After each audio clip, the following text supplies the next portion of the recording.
ఈ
రోజున కావలి నడిపొట్టునందు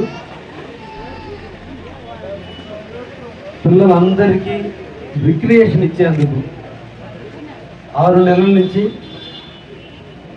6 సంవత్సరాల కాలం వరకు స్కూల్కి వెళ్ళలేని దశలో ఉన్నటువంటి పిల్లలందరూ కూడా ఈ రోజున సెల్ ఫోన్లకి అడిక్ట్ అయ్యేటువంటి టైంలో కావలిలో పిల్లలందరికీ ఒక రిక్రియేషన్ ఇవ్వాలి, వాళ్ళలో మానసిక వికాసాన్ని పెంచేందుకు, శారీరక దృఢత్వాన్ని పెంచేందుకు, ఒక కాంపిటీషన్ సిస్టాన్ని డెవలప్ చేసేందుకు, ఒక పట్టుదలని పెంచేందుకు, పిల్లల్లో ఒక రిక్రియేషన్ కోసం ఈ రోజున మా పిల్లలిద్దరూ కూడా కావలికి ఫంటాస్టిక్ ఒక ప్రోగ్రాన్ని కావలి ప్రజలందరికీ కూడా ఈరోజు అందించడం జరిగింది. మనం సంపాదించిన ప్రతి పైసా మన బిడ్డల కోసం వెచ్చిస్తుంటాం. వాళ్ళకి ఉత్తమమైన లక్షణాలు నేర్పాలి, వాళ్ళకి మంచి నడవడికలు నేర్పాలి అనేది మనందరి యొక్క నానుడి. దాంట్లో ప్రధానంగా పిల్లలు బుడిబుడి నడికల మధ్య నడుస్తున్నంత కాలం, వారి చిరునవ్వులు చూస్తున్నంత కాలం, వారు ఎదిగే దశలో మన బాధలు, మన కష్టాలు, మన ఇబ్బందులు అన్నీ మర్చిపోయి ఆ పిల్లలతో ఆడుకున్న 10 నిమిషాలు మనం చేరదీరే టైం. అటువంటి టైం ఇంకా పెంచాలి. ఆ పిల్లల్లో ఇంకా పరిపుష్టమైనటువంటి కొత్త విధానాలు, కొత్త లక్షణాలు నేర్చుకునేందుకు ఈ రోజున ఫంటాస్టిక్ యాజమాన్యం ఈ రోజున కావలి నడిబొడ్డున ఈ ప్రోగ్రాన్ని, ఈ షాపును ఏర్పాటు చేయడం జరిగింది. ఈ సందర్భంగా కావలి నియోజకవర్గ ప్రజానికానికి అందరికీ కూడా కోట్ల రూపాయల ఆనందాన్ని ఇవ్వలేవు. ఎన్ని ఇళ్ళు కట్టుకున్నా ఒక ఇంట్లో నివసిస్తాం, కానీ ఒక పిల్లలతో ఆడుకున్నప్పుడే వయసుని, తారతమ్యతలను అన్నింటినీ మర్చిపోయి గడిపేటువంటి ఆ ప్రక్రియ మళ్ళా కావలిలో మొదలవుతుంది. దాన్ని అందరూ కూడా సద్వినియోగం చేసుకోండి. మీ పిల్లల కేరింతలు, మీ పిల్లల ఆనందాలు భవిష్యత్తులో వాళ్ళ ఫోటోలు చూపించారు. చిన్న వయసులో ఆ పిల్లల్ని మీరు ఎలా ముద్దాడారు, ఎలా ఎత్తుకున్నారు, ఎలా వాళ్ళు ఆనందింప చేశారనే విషయాన్ని వాళ్ళ పెద్దయినప్పుడు మీరు తెలియజేసేదానికి ఇది ఒక బయోగ్రఫీగా కూడా పనిచేస్తుంది. దీనివల్ల పిల్లల్లో తల్లిదండ్రుల మీద ప్రేమానురాగాలు పెరగడానికి, చిన్నప్పుడు నన్ను ఎలా ముద్దాడారో వృద్ధాప్యంలో వాళ్ళను కూడా అలా ముద్దాడాలనే భావన ఆ పిల్లల్లో రావడానికి ఇది ఒక మంచి కార్యక్రమం.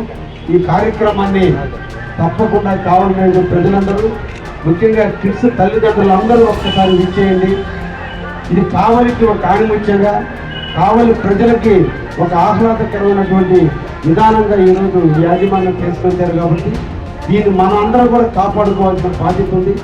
ఎకనామికల్గా లేదా ఆర్థికంగా లేదంటే బిజినెస్ పరంగా కాదు, మన బిడ్డల ఆనందం కోసం ఈ షాపును సందర్శించండి అని చెప్పి కావాలని ప్రజానికాన్ని అందరినీ కూడా కోరుకుంటూ ఈ బిడ్డలు ఇద్దరిని కూడా ఆశీర్వదిస్తూ భవిష్యత్తులో ఇంకా మంచి కార్యక్రమాలు చేయాలని కావలి ప్రజల రిక్రియేషన్ మీరు ఎప్పుడు కూడా తోడ్పడండి ఈ సందర్భంగా వారికి నా బ్లెస్సింగ్స్ కూడా అందిస్తూ థ్యాంక్ యూ.